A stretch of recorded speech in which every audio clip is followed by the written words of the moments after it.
A primeira vitrine de governança corporativa da América Latina apresenta.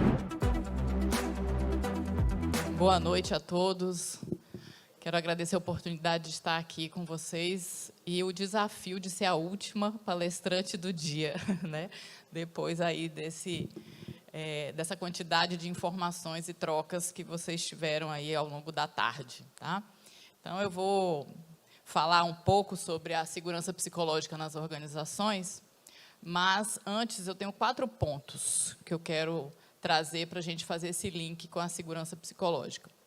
E não posso esquecer que o lastro, né, desse Job Congress é a governança corporativa. E dentre os princípios da governança corporativa, eu quero destacar aqui 2, né, que é o accountability, que é a prestação de contas, e a responsabilidade corporativa. Tá? Sandra, por que você está trazendo isso para falar de segurança psicológica? Aguenta um pouquinho que eu chego lá. Primeiro ponto que eu quero falar de prestação de contas é uma alíquota que toda empresa que tem folha de pagamento paga, que é o RAT. Certo? O RAT, ele é baseado, né, uma alíquota baseada no grau de risco da organização. Quanto maior o grau de risco da organização, maior vai ser a alíquota que a empresa vai pagar para o governo, e esse valor é destinado às questões, né, previdenciárias aí de acidente do trabalho, doenças ocupacionais, enfim. Tá? Então, esse é um primeiro ponto que a gente precisa aí ter em mente.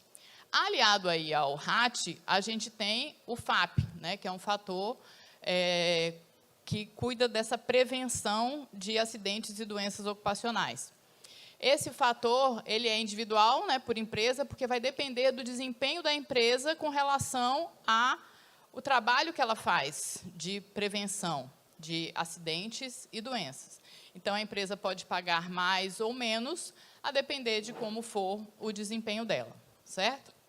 E, para complementar aí esse tripé, vem sendo muito falada a atualização da NR1, né, a norma regulamentadora número 1, que sempre existiu aí junto com as outras normas, tanto é que ela é a número 1, mas que tem uma atualização prevista, né, para o ano que vem, ia ser agora, em maio desse ano, e foi adiada aí para o ano que vem, que traz a importância da gente conseguir gerenciar os riscos ocupacionais, os riscos, incluindo aí agora os riscos psicossociais, né, que tanto vem afetando a saúde mental das pessoas, a saúde mental dos trabalhadores. Então, não só fazer esse gerenciamento de risco, como identificar e cuidar desses fatores de risco psicossocial. Tá? Por quê? Porque, como Carolina bem trouxe aqui na fala dela, anterior à minha, nós temos 472 mil registros de afastamento pelo INSS, né? Pelos dados aí do Ministério da Previdência Social. 472 mil pessoas afastadas do trabalho em 2024, que é um número 68% maior do que o ano de 2023, que já foi altíssimo. E a maioria desses casos de afastamento são por transtornos mentais ligados aí a transtornos de ansiedade e transtornos de depressão. Nesses números não entram o burnout, por exemplo, porque o burnout não é considerado um transtorno. O burnout é uma síndrome. Então, a gente ainda não consegue ter esses dados de afastamento por burnout. Tá? Então, o que a gente tem aí em mente e o que trazemos para as organizações? Primeiro ponto, atenção básica em cuidados de saúde mental. Esse é o primeiro ponto que a gente precisa ficar atento, aos sinais. E a gente vem dando sinais, né? Quem primeiro dá o sinal da saúde mental é o nosso corpo. E não é à toa que eu realizo perícias para a justiça, né?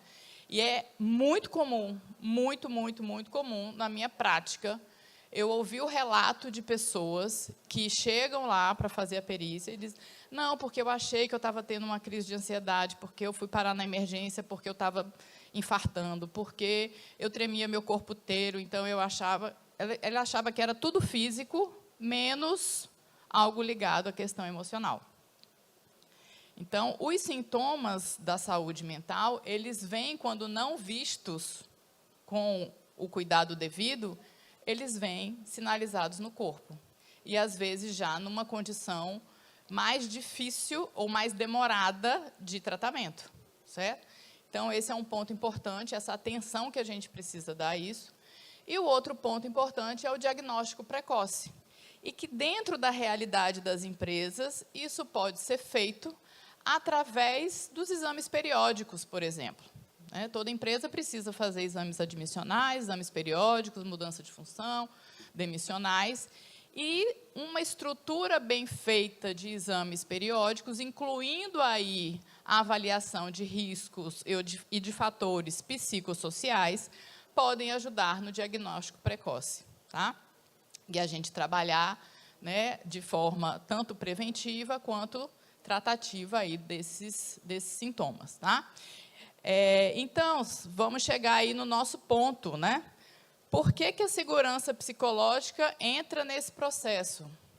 Porque nós passamos, gente, 8, 9 horas do nosso dia, se forem os médicos, 12, 8, 9 horas do nosso dia, 5 dias, às vezes 6 da semana, 35 anos da vida, pelo menos, se o INSS deixar, a gente está aí nos 35, né? Senão a gente vai ter que aumentar essa quantidade de tempo da nossa vida trabalhando. Então, minimamente, a nossa relação com o trabalho precisa ser uma relação harmônica.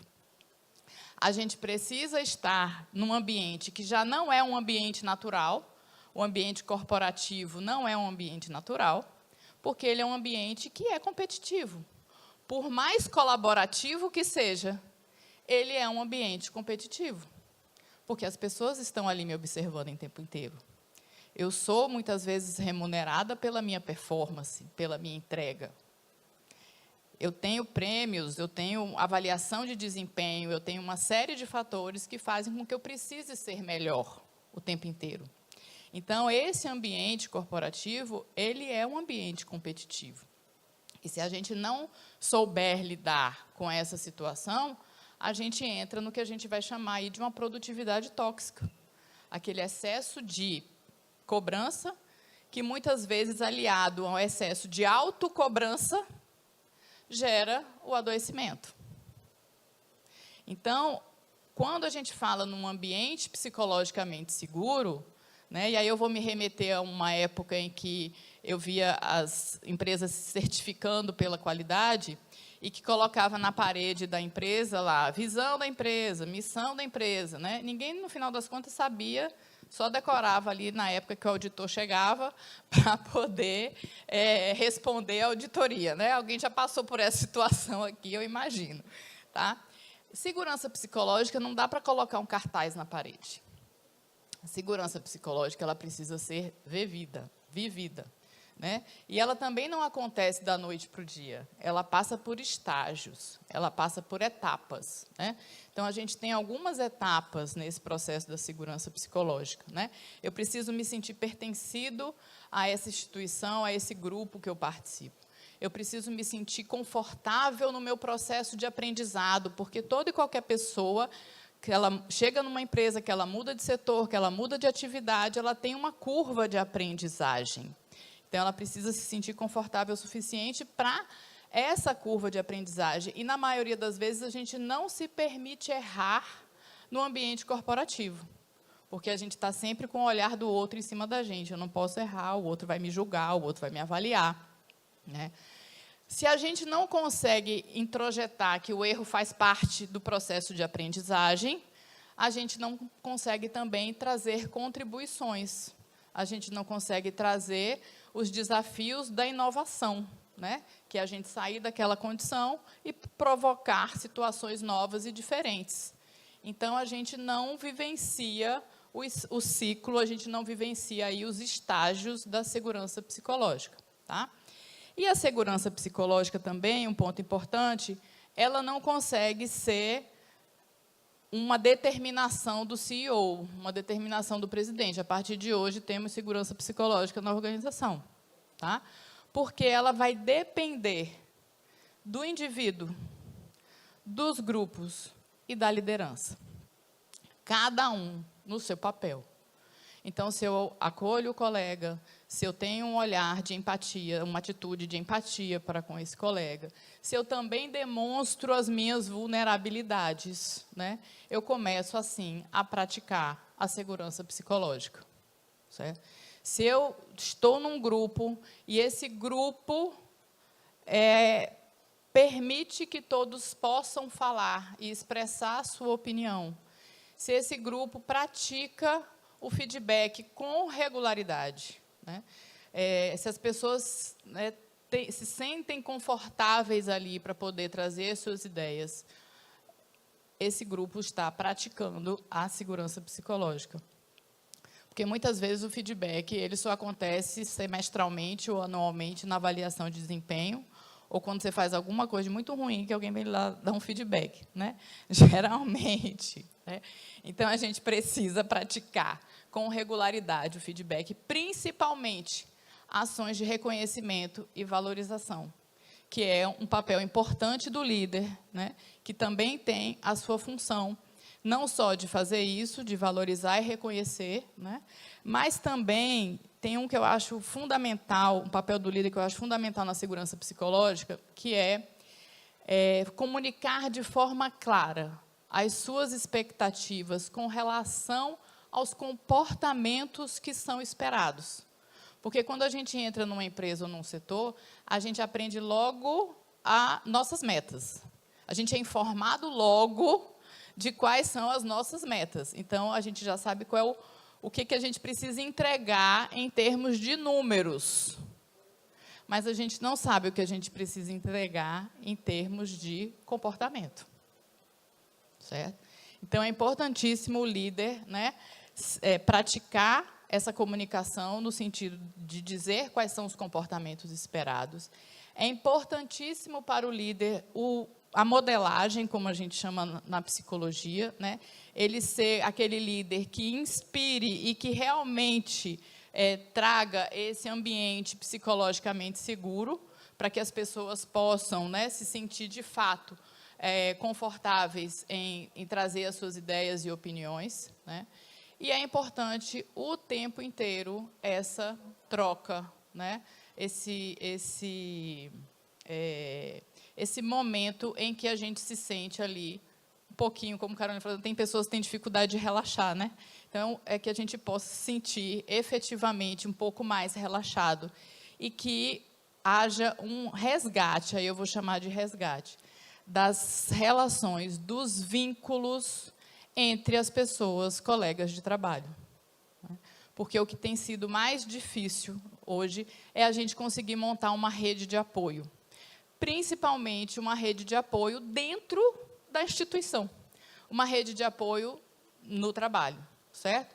E, como instituição, também a instituição vai, obviamente, né, orquestrar tudo isso, oferecer aí canais de comunicação, né, de acolhimento, de escuta para esses colaboradores, para que as pessoas, de fato, consigam se sentir efetivamente, psicologicamente seguras, né, no ambiente corporativo. Então, eu considero que esse tema, governança corporativa, tem total ligação com a segurança psicológica nas organizações, porque, se a gente não conseguir compreender esse tamanho, vai ficar aí só na parede o que é a segurança psicológica e ela não vai ser vivenciada na prática. Obrigada.